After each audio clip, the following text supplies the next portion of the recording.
तो अगर मैं आपसे पूछूं कि आज की तारीख में आपका फेवरेट एक्टर या फेवरेट हीरो कौन है, तो आप तो क्या कहोगे? शाहरुख, आमिर, सलमान, अक्षय या फिर रामचरण, विजय देवरकोंडा, जूनियर एनटीआर, अल्लू अर्जुन और प्रभास। तो ये हुआ कैसे? ये ट्रांजिशन हुआ कैसे? मतलब हम हिंदी स्पीकिंग जनता जिनके होठों पे शाहरुख, आमिर, सलमान के अलावा किसी और का नाम आता ही नहीं था, वो सडनली आज साउथ के एक्टर्स के इतने गुणगान क्यों गा रहे हैं? ये कब हुआ? तो ये जानने के लिए हमें जाना पड़ेगा इतिहास में। खैर इतने इतिहास में नहीं, ज़्यादा सारा 20-25 साल पहले। देखो 20-25 साल पहले की बात है जब साउथ की मूवीज़ हिंदी में डब होना शुरू हुई थी। जहाँ तक मुझे याद है, मेरी याददाश्त में जो पहली मूवी मैंने देखी थी साउथ की, वो थी रोज़ा। रोज़ा जिनको नहीं पता, वो बेसिकली कश्मीरी टेररिज्म के बारे में मूवी थी, जहाँ पे रोज़ा नाम की औरत के पति जो जर्नलिस्ट होते हैं, पत्रकार होते हैं, टेररिज्म के बीच में फंस जाते हैं और ब्ला ब्ला ब्ला ब्ला, इसी तरह की स्टोरी थी। उसी दौरान हम हिंदी स्पीकिंग जनता ने साउथ की मूवीज़ को कंज्यूम करना शुरू किया था और हमें पसंद भी आ रही थी। और पसंद क्यों आ रही थी? क्योंकि कहीं ना कहीं साउथ की मूवीज़ अलग होती थी। जब आप कुछ ऐसा देखते हो जो आपको जो रेगुलर देख रहे हो उससे अलग होता है, तो आपको पसंद आता है, इंटरेस्टिंग लगता है, उसमें क्यूरियोसिटी होती है।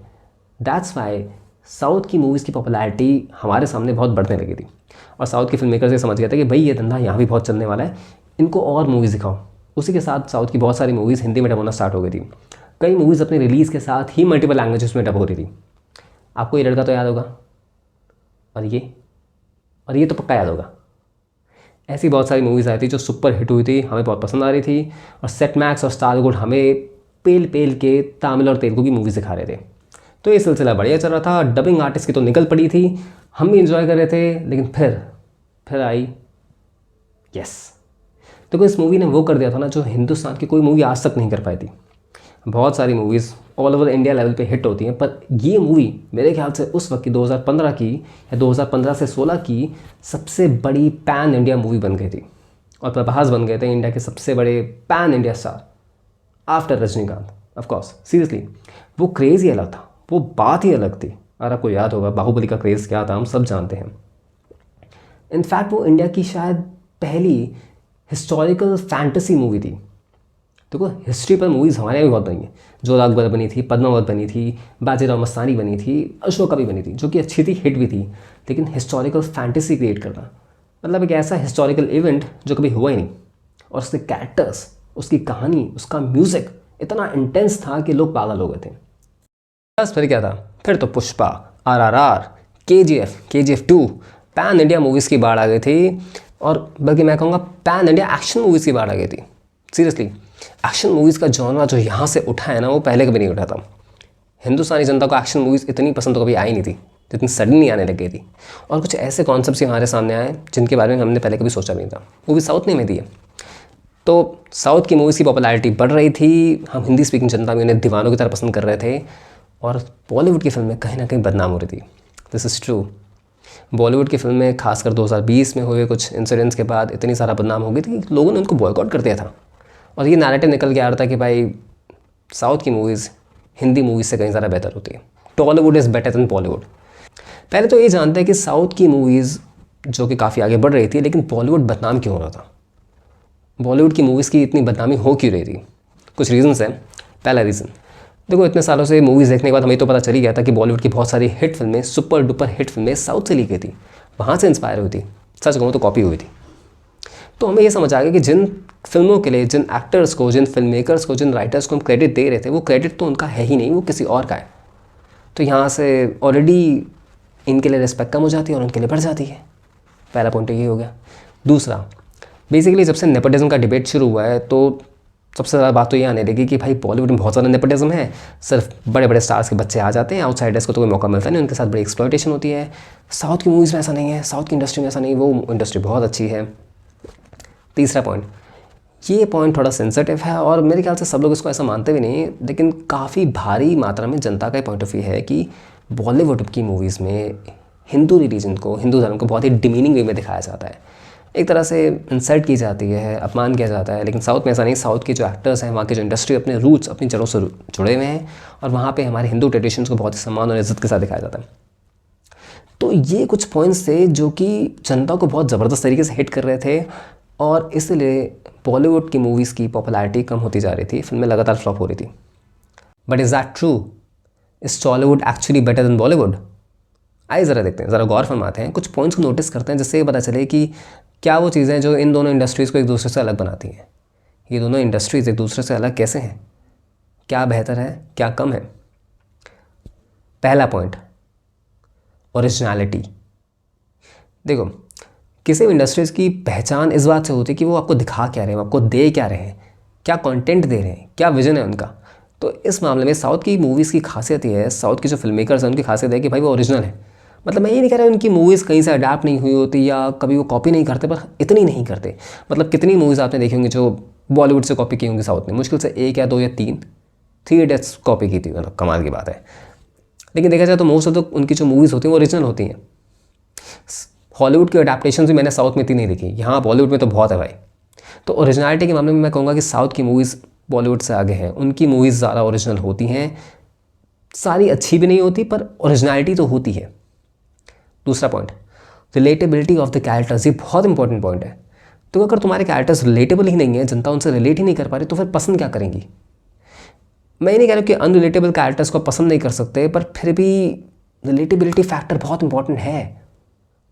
और यहाँ पे मुझे लगता है साउथ की मूवीज़ कुछ हद तक मार खा जाती है, क्योंकि उनके जो कैरेक्टर्स होते हैं वो कैरेक्टर्स नहीं होते, वो भगवान समान होते हैं, वो देवता होते हैं। इन शॉर्ट, वो 10 नहीं, 20 नहीं, 40 गुंडों को एक साथ पेल रहे हैं, लड़की पटा रहे हैं, सारी लड़कियाँ उनकी दीवानी हो रही है, फैमिली से, अपनी फैमिली से इतना प्यार करते हैं, चाहे वो गाँव में रहें चाहे शहर में रहें, वो हर जगह मसीहा बन के रहते हैं, वो समाज सुधारक भी हैं, वो सब कुछ कर रहे हैं, अमीर हैं, अमीर घराने के, लेकिन घमंड नहीं है, त्याग कर रहे हैं हमेशा। तो एक परफेक्शन दिखाई जाती है उनके कैरेक्टर्स में। ये जो गॉड कॉम्प्लेक्स है ना, कि उनके जो कैरेक्टर्स होते हैं उनमें परफेक्शन होती है। और मैंने ये चीज़ नोटिस करी, उनके मोस्ट ऑफ द जो बड़े स्टार्स हैं वो इसी तरह के रोल करना पसंद करते हैं, जिसमें उनको एक परफेक्शन की फीलिंग आए, एक सुपीरियॉरिटी की फीलिंग आए। बॉलीवुड इस मामले में कुछ हद तक बेटर है। मतलब मैं नहीं कह रहा उनके कैरेक्टर जो एक्स्ट्रॉर्डिनरी नहीं होते। देखो, अगर आप किसी को हीरो दिखा रहे हो, प्रोटैगनिस्ट दिखा रहे हो, तो उसके अंदर कुछ तो स्पेशल दिखाना पड़ेगा, लेकिन वो इस हद तक ना हो ना कि हद ही पार हो जाए। बॉलीवुड के कैरेक्टर्स फिर भी इस मामले में ज़्यादा रिलेटेबल होते हैं। इनफैक्ट पिछले 8-10 साल में जो मूवीज़ आई हैं उसमें कैरेक्टर्स जैसे कि जो राजकुमार राव, आयुष्मान खुराना, विकी कौशल, इवन सुशांत सिंह राजपूत की जो फिल्में आई थी, उनके कैरेक्टर्स काफ़ी ज़्यादा रिलेटेबल होते थे, विच इज़ गुड। अच्छी बात है, आम इंसानों की कहानी दिखानी चाहिए। हमेशा हीरोज़ बहुत ज़्यादा स्पेशल वैसा ज़रूरी भी नहीं है। तीसरा पॉइंट, अनरियलिस्टिक एक्शन। देखो भाई, यहाँ पे तो साउथ की मूवी का कोई जवाब ही नहीं है। जो एक्शन उन्होंने दिखाया हमें, वो तो कभी इमेजिन किया ही नहीं था हमने। उन्होंने तो हॉलीवुड वालों को पीछे छोड़ दिया। देखो, बात ये होती है कि एक्शन फिल्में सबको अच्छी लगती हैं, और साउथ का एक्शन हमसे बहुत आगे रहा है, क्योंकि उन्होंने एक्शन मूवीज़ बहुत ज़्यादा बनाई है, पर उनका एक्शन नहीं होता है। आई एम सॉरी टू से दिस, ये बात बुरी लग सकती है, पर उनका एक्शन कुछ भी होता है। उनका एक्शन होता है कुछ भी दिखा दो, इतना नहीं चलता है। यहाँ बॉलीवुड की मूवीज़ भी अनरियलिस्टिक एक्शन बनाती हैं, लेकिन इस हद तक नहीं जिस हद तक साउथ की मूवीज़ बनाती हैं। अगर एक्शन को देख के आपको इंटेंसिटी फील नहीं हो रही, बल्कि आपको अजीब सी फीलिंग आ रही है, एक ऑकवर्ड फीलिंग आ रही है कि दिखा क्या रहे हैं, तो वो एक्शन सक्सेसफुल नहीं है। आप जो कन्वे करना चाहते हो, जो इंटेंसिटी आप दिखाना चाहते हो, अगर वो हम तक पहुँच ही नहीं रही, हम महसूस ही नहीं कर पा रहे, फिर उसका सेंस क्या बना। तो ये पॉइंट बॉलीवुड के साथ है भाई, यहाँ का एक्शन इतना अनरियलिस्टिक नहीं होता। इनफैक्ट पिछले कुछ वक्त में कुछ ऐसी मूवीज़ बनी है जिनका एक्शन वाकई अच्छा था। चौथा, सबसे one of the most important point ये है नेपोटिज्म। ये डिबेट बहुत लंबा चल चुका है, तो इसके बारे में बात करना बहुत ज़रूरी है। देखो, इस पॉइंट में ना कोई हारा ना कोई जीता है, बिकॉज नेपोटिज्म दोनों इंडस्ट्रीज़ में है। जिनको लगता है कि बॉलीवुड का नेपोटिज्म बहुत ज़्यादा ख़राब है, भाई यहाँ पे तो किसी को आगे आने दिया ही नहीं चाहता है, सिर्फ स्टार्स के बच्चे ही चलते रहते हैं, साउथ में ऐसा नहीं है भाई, ऐसा नहीं है। इस गलतफहमी से बाहर आ जाओ, वहाँ का नेपोटिज्म भी बहुत ज़्यादा ख़राब है। मुझे एक स्टार, वहाँ का एक बड़ा स्टार बता दो जो किसी न किसी तरह से किसी एक्टर, किसी डायरेक्टर, किसी प्रोड्यूसर, किसी फाइनेंसर से रिलेटेड नहीं है। आप कोई भी नाम ले लो, रामचरण, प्रभास, विजय देवरकोंडा, राणा रघुपति, अल्लू अर्जुन, इन सब के कनेक्शंस आपको कहीं ना कहीं साउथ की इंडस्ट्री में मिल जाएंगे। किसी के पापा तो किसी के चाचा या कुछ ना कुछ इंडस्ट्री में हमेशा से रह चुके हैं, और उन्हीं के बल पे आ गए हैं। नो ऑफेंस, मैं ये नहीं कह रहा हूँ ये लोग टैलेंटेड नहीं है, पर जो सच है वो तो सच है। और कास्टिंग काउच जैसी चीज़ें सेंसिटिव बात है, इसके बारे में भी छोड़ देते हैं, बट एक्सप्लॉयटेशन हर जगह होती है, और नेपोटिज्म भी दोनों जगह पे है। बल्कि मैं कहूँगा कि बॉलीवुड का नेपोटिज्म साउथ से थोड़ा कम है। यहाँ पे बहुत सारे आपको एक्टर्स मिलेंगे, जैसे राजकुमार राव, आयुष्मान खुराना, इवन सुशांत सिंह राजपूत तो एक बहुत सेंसिटिव चीज़ हो गई, लेकिन फिर भी यहाँ बहुत सारे एक्टर्स कम से कम आगे आ तो पाए। साउथ के जितने भी टॉप स्टार्स जिनको हम आज देखते हैं, जो हमें इतने पसंद हैं, वो कहीं ना कहीं किसी से रिलेटेड हैं। तो यहाँ बॉलीवुड थोड़ा सा आगे, ज़्यादा नहीं, थोड़ा सा आगे। तो ये कुछ मेरे पॉइंट्स हैं जो मैंने नोटिस किए साउथ की इंडस्ट्री के बारे में और बॉलीवुड के बारे में। और इससे ये पता चलता है कोई परफेक्ट नहीं है, कोई परफेक्टली बहुत अच्छा नहीं और कोई परफेक्टली बहुत ख़राब भी नहीं है। देखो, इंसानी फितरत पता है क्या होती है, जब हमें कुछ पसंद आता है ना तो हम उसे इतना ग्लोरीफाई कर देते हैं कि हद पार हो जाती है। और जो नहीं पसंद आता है, जिससे थोड़ी सी नफरत हो जाती है, तो हम उसको इतना गिरा देते हैं ना कि बस हम उसको बिल्कुल ब्लैक एंड वाइट में तोलना शुरू कर देते हैं कि ये चीज़ परफेक्टली अच्छी है, ये चीज़ परफेक्टली ख़राब। पर ऐसा कुछ होता नहीं है। दुनिया में चीज़ें ग्रे लेवल पे एग्जिस्ट करती हैं, नुआंस में एग्जिस्ट करती हैं। अच्छाई और कमियाँ आपको दोनों में मिलेंगी, भर भर के मिलेंगी, पर उसको देखने के लिए नज़र चाहिए तो। पर हम न्यूट्रल नहीं रह पाते, हम बहुत जल्दी बायस हो जाते हैं, हम इमोशनल हो गए ना। हिंदुस्तानी जनता वैसी बड़ी इमोशनल होती है। एनीवेज, ये मेरा परसेप्शन था, ये मेरे कुछ एनालिसिस थे बॉलीवुड और साउथ की इंडस्ट्री के बारे में। अब कौन बेहतर है, कौन ख़राब है, आप खुद फैसला कर लो वीडियो देखकर। This was my point of view. You can share your point of view in the comment section. Thank you. See you soon.